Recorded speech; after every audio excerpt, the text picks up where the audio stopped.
تکبیر، نعرہ رسالت، نعرہ رسالت، جشن رحمت للعالمین حضرت علامہ مولانا غلام محی الدین صاحب قبلہ، نعرہ تکبیر، سبحان اللہ صلی اللہ تعالیٰ علیہ وسلم کا کریمانہ حال ملاحظہ فرمائیے۔ حضرت حلیمہ سعدیہ فرماتی ہیں کہ میں دیکھ کر کے دنگ رہ گئی۔ حضرت حلیمہ فرماتی ہیں یہ محمد کا عالم ہے، تمام عورتوں سے حضرت حلیمہ سعدیہ ذکر کر رہی ہیں، آقا کریم صلی اللہ تعالیٰ علیہ وسلم حضرت حلیمہ کی گود میں ہیں۔ عورتیں دیکھنے کے بعد کہتی ہیں حلیمہ کتنا برکت والا بچہ لے کر کے آئی ہو، پورے قبیلے سعد میں شہرا ہے، آقا کریم کی برکتیں ظاہر ہیں۔ حلیمہ سعدیہ سرکار کو دودھ پلا رہی ہیں اور بیان دیتی ہیں جس طرح سے بچوں کی خدمت اور پرورش کو ماں کو تکلیف ہوتی ہے، مجھے کبھی بھی اس کا احساس نہیں ہوا۔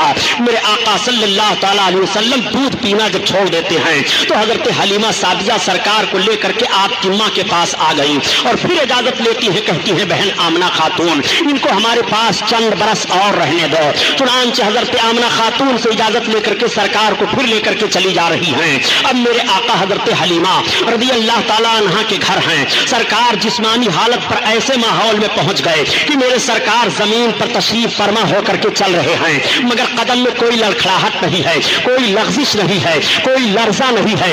دیکھنے والے دیکھ کر کے حیران رہ جاتے ہیں، اے حلیمہ تو نے جس بچے کی خدمت کی ہے ان کا چلنا ذرا دیکھو، اور بچے جب چلتے ہیں تو اپنے دونوں پاؤں کے بل گھسٹتے ہوئے چلتے ہیں، مگر میرے سرکار کبھی پاؤں کے بل گھسٹتے ہوئے نہیں چلے، مکمل سیدھے انداز سے کھڑے ہو کر کے چل رہے ہیں، اور قدم میں لغزش اور لرزہ نہیں ہے، بلکہ عقل آواز دے رہی ہے ہم کو بننا ہے نشان راہ منزل دوستو، ہم اگر بھٹکے تو کتنے کارواں کھو جائیں گے۔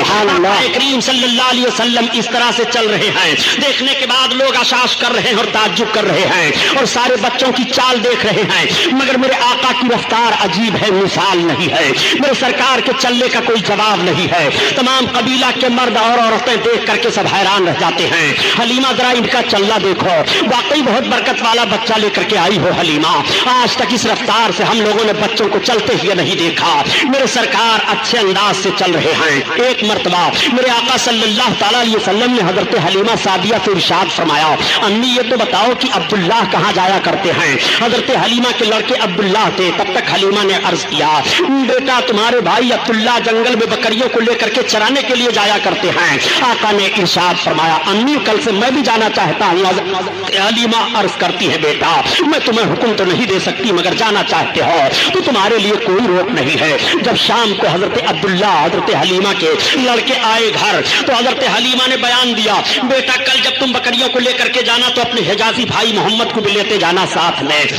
آج جب کچھ لوگ کہہ دیا کرتے ہیں کہ نبی کریم صلی اللہ تعالیٰ علیہ وسلم بکریاں چراتے تھے، میں عرض کرتا ہوں پیارے ذرا جملہ سنبھالو تاکہ ایمان کا جنازہ نہ نکل لے پائے۔ میرے آقا صرف بکریاں ہی چرایا نہیں کرتے تھے بلکہ بکریوں کے چرانے کا پس منظر بھی ملاحظہ کرایا۔ میرے سرکار بکریاں چرانے تو ضرور جا رہے ہیں جنگل میں، مگر اس ماحول پر نگاہ تو رکھو تاکہ عظمت مصطفیٰ تمہارے دل میں بیٹھ جائے اور تمہارے ایمان کا جنازہ نہ نکلنے پائے۔ آقا کریم صلی اللہ تعالیٰ علیہ وسلم صبح جب ہوئی حضرت عبداللہ نے اپنی بکریوں کو کھول کر کے کٹگھرے سے نکالنا چاہا، بکریاں ساری نکل آتی ہیں، میرے آقا بھی تشریف فرما ہو گئے۔ اب عبداللہ ہانک رہے ہیں بکریوں کو مگر بکریاں چل نہیں رہی ہیں۔ عبداللہ نے حضرت حلیمہ کو پکارا امی یہ بکریاں تو چل نہیں رہی ہیں۔ تب تک حضرت حلیمہ نے دیکھا اور دیکھنے کے بعد کہا اے بیٹا عبداللہ یہ بکریاں محمد کے آگے آگے نہیں چلیں گی، تم محمد کو لے کر کے آگے ہو جاؤ پھر بکریاں آگے پیچھے چلیں گی۔ میں عرض کرتا ہوں اے مسلمانوں یہ جانور بھی پہچان رہے ہیں کہ نبی ہے ان کے آگے آگے نہ چلو، یہ رحمت للعالمین ہے ان کے آگے آگے نہ چلو، یہ ان کے آگے آگے نہ چلو،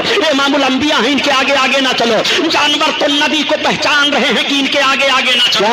یہ کیسے جانور ہیں جو نبی سے بڑھنے کی کوشش کر رہے ہیں، سبحان اللہ کوشش کر رہے ہیں۔ اسی لیے میں عرض کرتا ہوں پیارے نبی کو پہچانتا کون نہیں ہے؟ نبی کو سب پہچان رہے ہیں، نبی کو بہرے پر پہچان رہے ہیں، نبی کو خشک و تر پہچان رہے ہیں، نبی کو زمین پہچان رہی ہے، نبی کو آسمان پہچان رہا ہے، نبی کو چاند و سورج پہچان رہے ہیں، نبی کو خشکی تری پہچان رہی ہے،